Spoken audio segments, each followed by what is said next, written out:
Hello everyone, welcome to another video tutorial. Today I'm going to show you how to reverse the opposition. Now in my other videos we went over some problems where we made shots, and after the shot we were in situations where we obtained the opposition and could trap our opponent. Today I'm going to show you situations where we don't have the opposition, but there are moves we can make to obtain it back. Now, what's important to note is that opposition can never be reversed in a situation like this where it's a one-on-one game. So, for this problem, we're going to be white. But the problem is red has the move, because red moves here, and as you can see, the white piece is blocked, and there's nothing white can do to trap red. Red's eventually going to make it into the double corner. Okay, of course, if it's white's move, white can trap red because now red's blocked and red won't be able to make it to the double corner. So, if you're red in this spot, you want to try to make it to the double corner. You could only do that if red has the move. So let's just set up a position now where there is more than one piece, and this is where opposition can be reversed, when there's more than one piece for each side on the board. Now in this position it's red's move. Just to note, there's two white kings, there's a red king, and this piece of course is not a king. Now red's going up,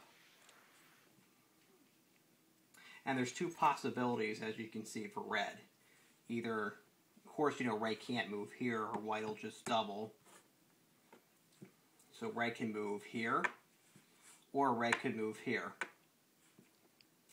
Now, just as a little tip, if you would like to try these problems on your own, you can always pause the video, get out your own board, and try to solve the problem on your own. It would be a very good way to practice trying to figure it out yourself. It's just a tip, though. You don't have to. If you prefer to just continue to watch this, see how I do it, that's okay as well.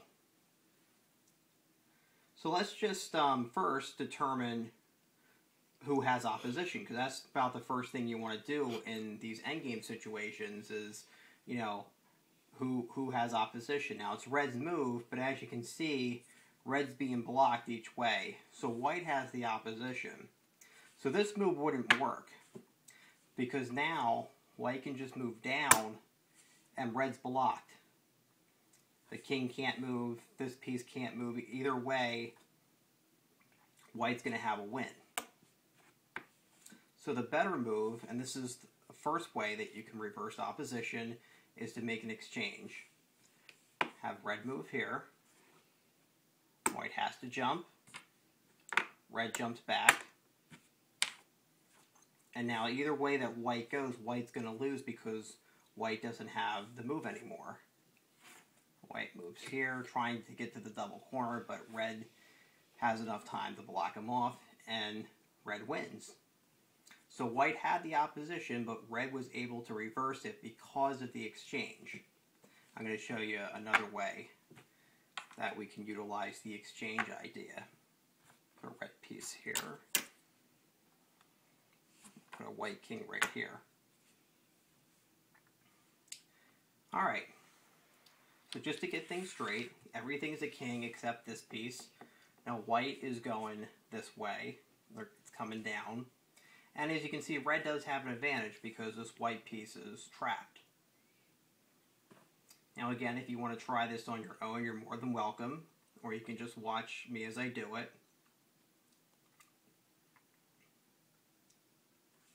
And in this situation, again, we want to first assess the status of the opposition.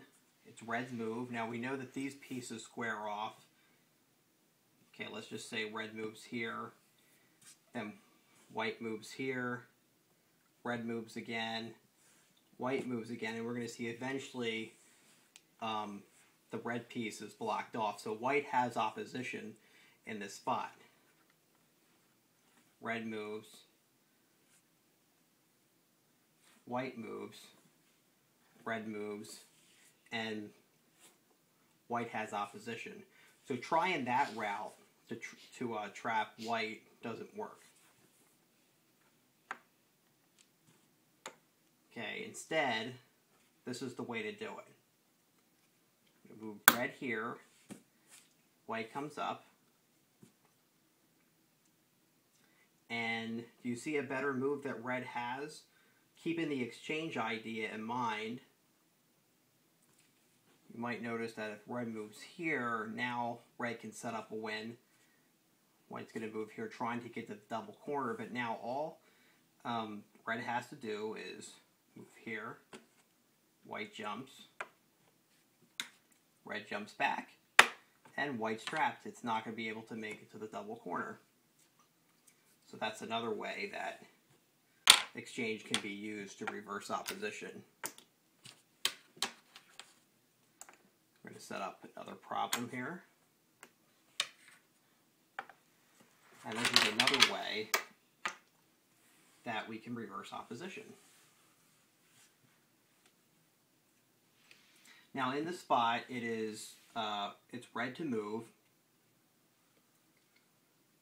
And if we just, look at the situation, you want to get familiar with just, trying to look at your situation, see where your weaknesses or advantages are. Obviously, this piece here, this isn't a king. Red is going this way, but you see the pieces being threatened by these two white kings. But in this case, there is a shot we can set up and then make, which will give us the opposition and the win. Can you see where that is? Well, let's just visualize it. And you probably would be more familiar with this if you saw my last videos. If red were to move here, white would jump, then red would move this piece up. And either way that white jumps, red's going to double and eventually wind up in this spot. I know this is a lot of visualization.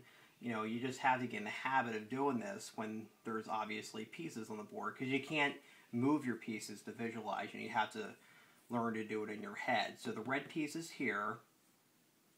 Okay, now it's white's move. White moves up. Red moves up. And as you see, the white piece is going to be blocked. So that's a lot, so let's just demonstrate that. Red moves there, white jumps. This sets up the shot. Red moves here, and either way, doesn't matter. Red's going to wind up in this spot.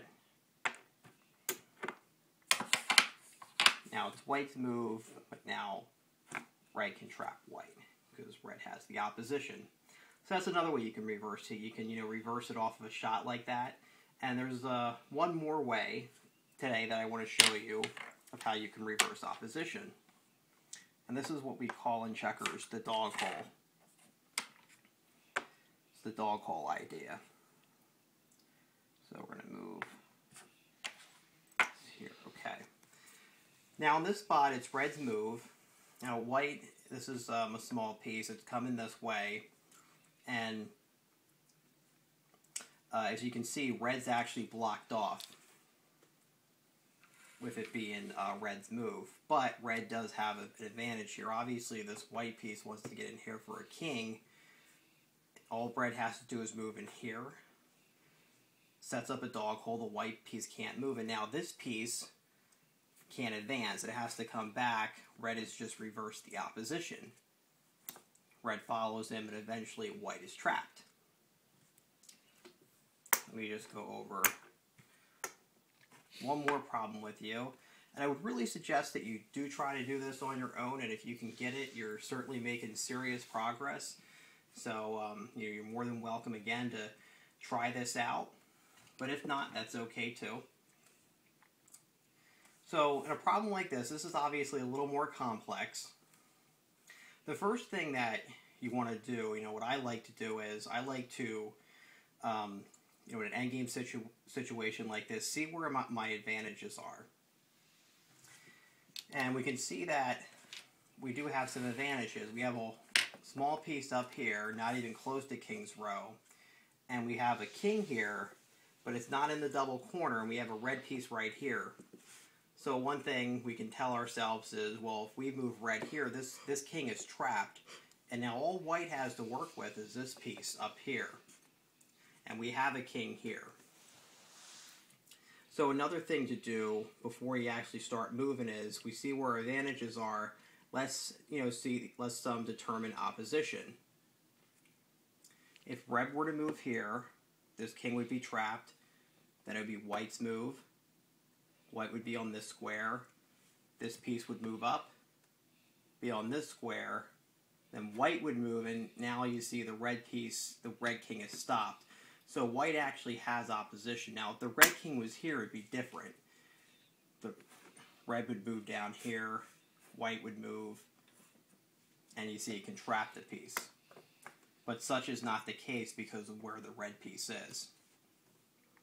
But to do this problem, to start off, we are going to utilize the advantage of trapping the king. Now, white only has one move. We're limiting white's moves to begin, which is a good thing to do in checkers, is try to limit your opponent's moves. Red's going to move up here to follow the white piece. Now, white has two choices. Let's say white moves here. Okay, very easily red can force a win now. Red moves up here.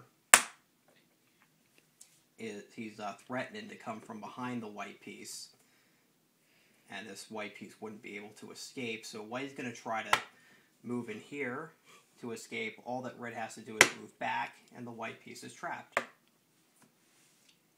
So the better move for white would be to move here to offer more resistance. Now red's going to follow. White comes down, again with only one move. Now red has to be careful here. You got to be very careful that you're, when you have an advantage, you don't just give it up by making a sloppy move. You know, a beginner might think, well, let me move in here. You know, it might even force the white piece here. And in that case, red could move here. White would jump. Red would jump back. And the white piece would be blocked for the win. However, instead of doing that, white has a better move. White could move right here. Okay, now red can jump either way, but either way that red jumps, white's going to get a jump back. So say red jumps this way, white jumps back, and still has the opposition. And the other way, if red were to jump this way, that would actually be worse, because now white jumps back, has the opposition, and a win. Red won't be able to get out. So we're just going to set this up again. Now it's red's move. A better move for red would be to move right here, forcing the white piece down here. Now red's going to follow this way. Notice we're still keeping this piece contained, and white's going to move down here. Now this was all set up by the fact that we kept this king trapped. We forced white to this spot. Now we can utilize the dog hole idea. Can you see how red can do that? Red moves in here, forcing the white piece to this spot. And now red's going to come in here to set up the dog hole. This piece is trapped. White only has one move. Red follows. And either square white goes on, red can trap. So if he comes down here, red traps there, and red wins. So that was a more advanced type of problem. If you did try that on your own and you were able to get it, that's some great progress. For those of you that weren't able to get it, or you didn't try it on your own, that's okay as well. The main thing is that you at least learned something from this video and the others that I have showed you. And for continued progress, I also do recommend that you do continue to play on the internet. Try to utilize some of these ideas I'm teaching you, and hopefully they're helping you out. Thank you for watching, and I hope to see you for my next video. Thanks.